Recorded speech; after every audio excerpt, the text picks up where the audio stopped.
personnel in Government of India and the states. We are making monkeys out of our finest people because we do not empower, because we have not fused authority with accountability, because we have the notion of this caste system in government and private sector also. Once you enter, the point of entry determines your future, irrespective of how incompetent you are, how utterly useless you are, how much you refuse to grow. A class of neo-Brahmins has now come in, perpetuating a radical monopoly in government, particularly. Private sector is a little better, but not particularly better. And you don't think of parallel recruitment of the finest talent in the country to meet the challenges of that particular job. And ultimately, all your recruitment policies are inconsequential, because what is the purpose of recruitment? Unless you empower, unless you allow them to upgrade their skills, unless you evaluate, unless you give them a system of accountability so that their aspiration and ability they can be matched, and unless the people, the institution, the organization, the country at large gets the best out of them, we cannot really assume that our recruitment is nice just because we have a fairly good fail-safe recruitment system. That's only the starting point. There's a bigger purpose to recruitment. The second part of this equation is theory X versus theory Y. In a country which is so awfully managed, every top manager thinks that he and he alone is a repository of all wisdom, and everybody is useless. Everybody believes that no matter how good the talent is at the time of recruitment, that talent must be told what to do and they shall simply comply. Why do you recruit then executives? You recruit hired gundas, that's good enough. You recruit some mercenaries, that's good enough. If you do not realize that there is immense potential there and they can bring a lot of talent, ability to solve problems. Yes, there could be some mistakes because of inexperience, but we can set institutional mechanisms to ensure that the price of those mistakes, the cost of those mistakes is not very heavy. But unless we allow them to commit some mistakes along the way and then rise as human beings and as leaders, we cannot get the best out of them. Because if the mistakes are committed by one top man who is seen to be unassailable, infallible, the dangers to society are far graver, and that's why many enterprises and nations are in deep disarray. And in this country particularly, we find both the country, the states, and many enterprises are in disarray because one top man with centralized authority is making some monumental blunders.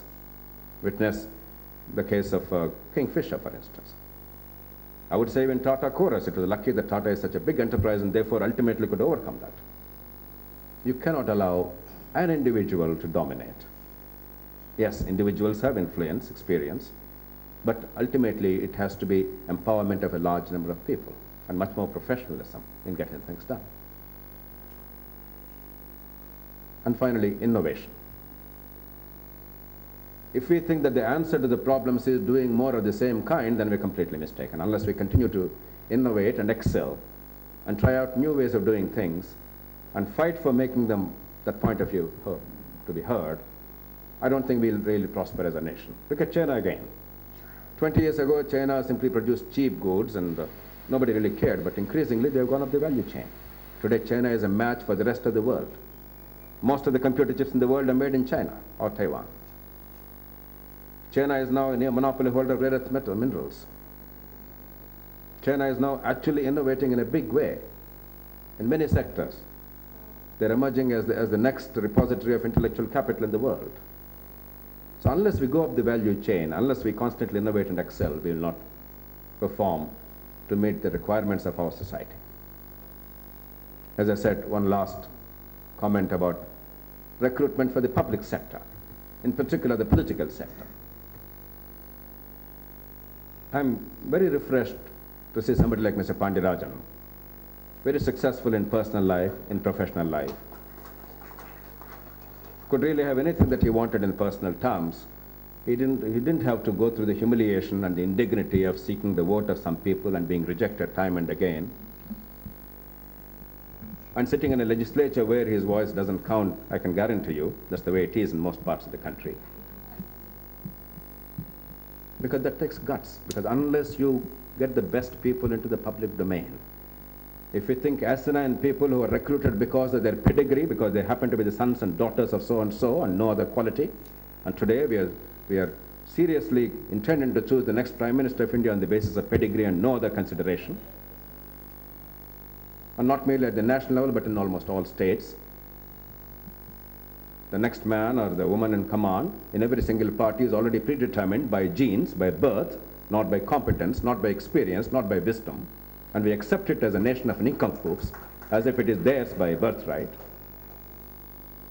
Or because big money, illegitimately made most of the time, because if it's legitimately made, it's very difficult to spend that money to buy the vote, unless you want to convert that into corruption.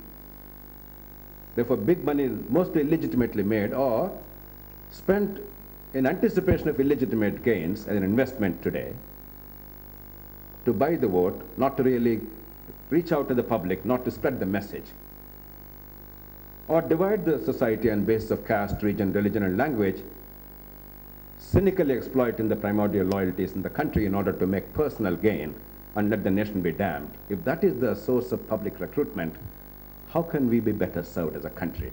And if today the country is in a mess in many sectors, I mean, why should there be any surprise? Why are we feigning surprise? I'm actually vastly surprised that the country is not underperforming much more. Considering the quality of our political recruitment, we're actually doing way better than we have a right to expect. And unless we create incentives, the right kind of mechanisms for the right kind of public recruitment. One way is to say everybody in politics is bad, rotten, crooked, corrupt. Let's stay away and then criticize and complain and then suffer. But that's a coward's way. That's an abdicator's way. That's not a citizen's way. That's not a self-respecting way. Another way is, damn it, let's fix it. There are ways of changing the elections. There are ways of engineering internal party democracy so that you are not a slave of the party leadership. You can redesign the elections to see that the best talent actually gets elected rather than be respected but not electable. Today, the best talent is not electable. Manmohan Singh could be Prime Minister of India, but he is not electable to political office. And therefore, he has to be smuggled into Parliament through the upper house. It's an insult to our system. We can easily design a system which can actually bring the best into the political stream and make them electable. I don't want to go into the technical details of how to make it happen, but suffice it to say that it is entirely, eminently feasible. We just have to think a little bit, go beyond our noses. And then the kind of designs and incentives we have to make them perform. We think of India as a democracy and China as an autocracy, and here is news. We confuse liberty with democracy. We do not have democracy in India. Just because you have vote, just because we can abuse the Prime Minister of India and Chief Minister of the state as you please, we are not a democracy yet. True democracy means local governance, ability to control your own destiny, and China is way ahead of us in that respect. China is more democratic than India. Power is more decentralized in China than in India. Their cities, their local communities are more empowered. There are more decision-making authorities, final decision-making authorities than India can even imagine at this point of time. True democracy lies in better quality of education accessible to every single child, irrespective of the circumstances of birth.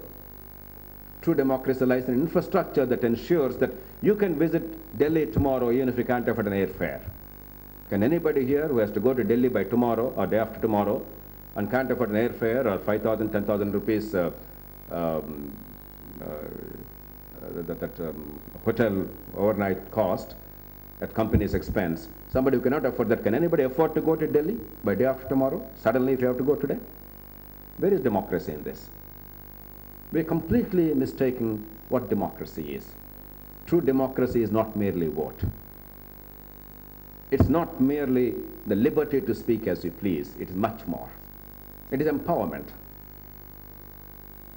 It is opportunity for every single child, irrespective of the circumstances of birth. It is infrastructure so that the things that are valued in modern society are accessible to everybody, not merely seen on television or in films.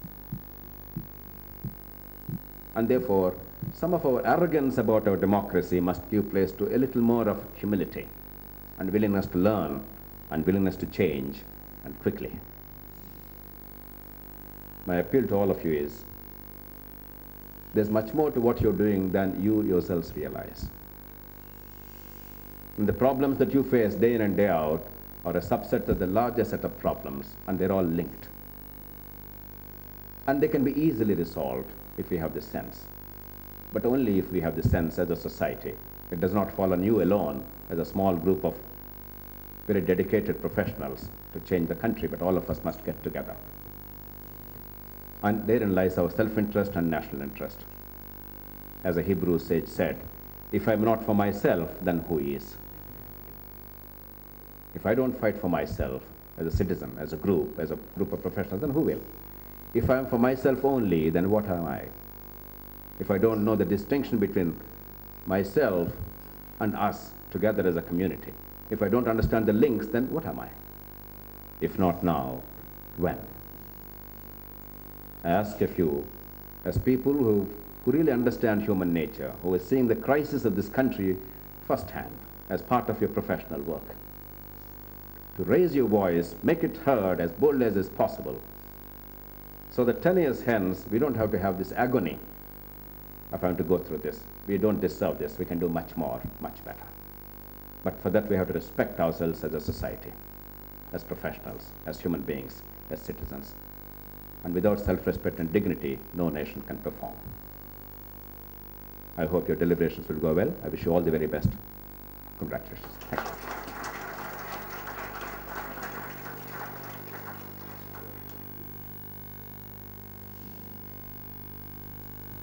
Lovely. And this is when Dr. JP is not keeping too well. So what will we have when he is in his usual normal self? May I now request Sridhar to give a couple of words out here, as well as hand over a small token of appreciation to Dr. Jayaprakash. When we brought you in, we had the same expectation, and thank you for being with us. You brought a larger perspective than what ERA is all about, and I think it's critical that we analyze what you said and create a group that can be different from others. Thank you, sir. Thank you so much.